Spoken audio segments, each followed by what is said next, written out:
Neymar Junior Santos. নেইমারের নামটা যখন আনচেলত্তি উচ্চারণ করলেন, গোটা ফুটবল দুনিয়া কেঁপে উঠল।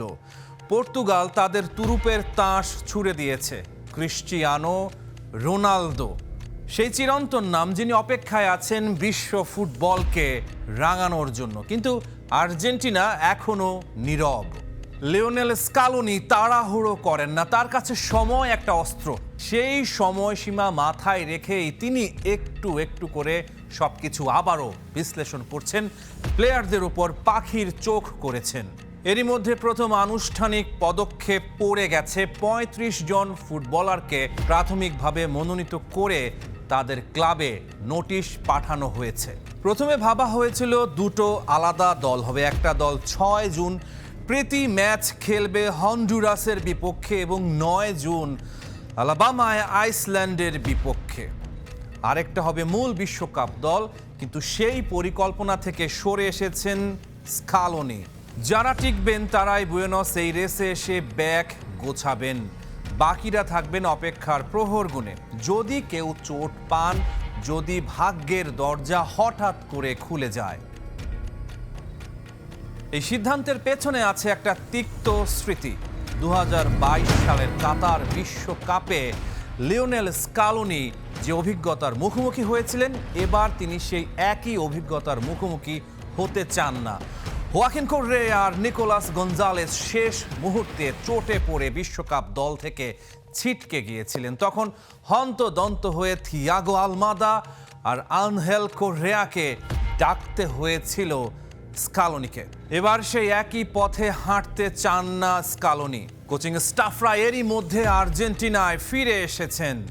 এফএ কমপ্লেক্সে আগামী সপ্তাহ থেকে অনুশীলন শুরু হয়ে যাবে। মাঠ প্রস্তুত, খেলোয়াড়দের জন্য অপেক্ষা চলছে। রক্ষণে ধোঁয়াশা। ডিফেন্স এবার হয়তো ৮-৯ জন ডিফেন্ডার থাকবেন। কারণটা সহজ, দুই রাইট ব্যাক নাহুয়েল মলিনা আর গনসালো মন্তিয়েল দুজনই চোটে ভুগছেন, এখনো চোট থেকে ঠিকঠাক সেরে ওঠেননি। তাই স্কালোনি সব কিছু, তার সব অপশন তৈরি করে রেখেছেন, সব বিকল্প তৈরি করে রেখেছেন। মার্কোস সেনেসি সেই ফাঁকে নিজের নামটা জোরালো করে নিয়েছেন। তার একটা সম্ভাবনা রয়েছে, আর্জেন্টিনার বিশ্বকাপ দলে হয়তো তিনি সুযোগ পেতে পারেন। আক্রমণ ভাগে রীতিমতো যুদ্ধ চলছে, কিন্তু সবচেয়ে বড় প্রতিযোগিতা চলছে অ্যাটাকিং মিডফিল্ডে। মাত্র দুটো জায়গার জন্য লাইনে দাঁড়িয়ে আছেন ৭ জন। জিওভানি লো সেলসো অভিজ্ঞতায় সমৃদ্ধ, তার ট্র্যাক রেকর্ড তার পক্ষেই কথা বলছে। ভ্যালেন্তিন বার্কো ফ্রান্সে দুর্দান্ত সময় কাটিয়েছেন। লা বম্বেনারায় জাম্বিয়ার বিপক্ষে গোলটার কথা এখনো সবাই মনে রেখেছে। সেই একটা মুহূর্তে অনেক কিছু পরিষ্কার হয়ে গেছে। Franco Mastantuono, Maximo Perrone, Gianluca Prestianni, Emiliano Buendia, Matias Soule প্রত্যেকেই নিজের পাসপোর্ট গুছিয়ে রেখেছেন, আর প্রত্যেকেই স্বপ্ন দেখছেন বিশ্ব আসরে আর্জেন্টিনার হয়ে দুতি ছড়াতে। তবে প্রেস্তিয়ানির ক্ষেত্রে একটা মোড় আছে।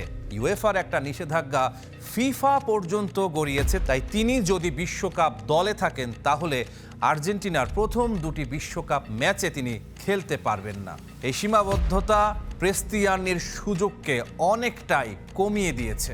এই ভিড়ে কোনো অপ্রত্যাশিত নাম কি আর্জেন্টিনার বিশ্বকাপ দলে ঢুকে পড়বে? ইউরোপে খেলা কোনো উইঙ্গার কি হতে পারেন? অপশনটা কি হতে পারে? বুয়েন্দিয়া, অ্যাস্টন ভিলার তারকা, কিংবা মাতিয়াস সুলে রোমায় মূল একাদশের অপরিহার্য অংশ। এই দুজনের যে কোনো একজনকে আর্জেন্টিনার বিশ্বকাপ দলে যদি দেখা যায় তাহলে অবাক হওয়ার কিছু থাকবে না। আর সবার উপরে সবচেয়ে রোমাঞ্চকর প্রশ্নটা রয়েছে মানুয়েল লোপেসকে নিয়ে। এল ফ্লাকো প্যামেইরাসে এই মৌসুমে যা করেছেন তা দেখে গোটা দক্ষিণ আমেরিকা চমকে গিয়েছিল। স্কালোনির চোখ এড়িয়ে যাননি তিনি, কিন্তু তাকে আক্রমণে রাখলে রক্ষণে একটা জায়গা ছাড়তে হবে। এই সমীকরণটাও এখনো মেলেনি। সব মিলিয়ে এই মুহূর্তে আর্জেন্টিনার বিশ্বকাপ দল এখনো অসম্পূর্ণ অবস্থায় রয়েছে। শেষ মুহূর্তের কিছু নাম স্কালোনি চিন্তা করছে।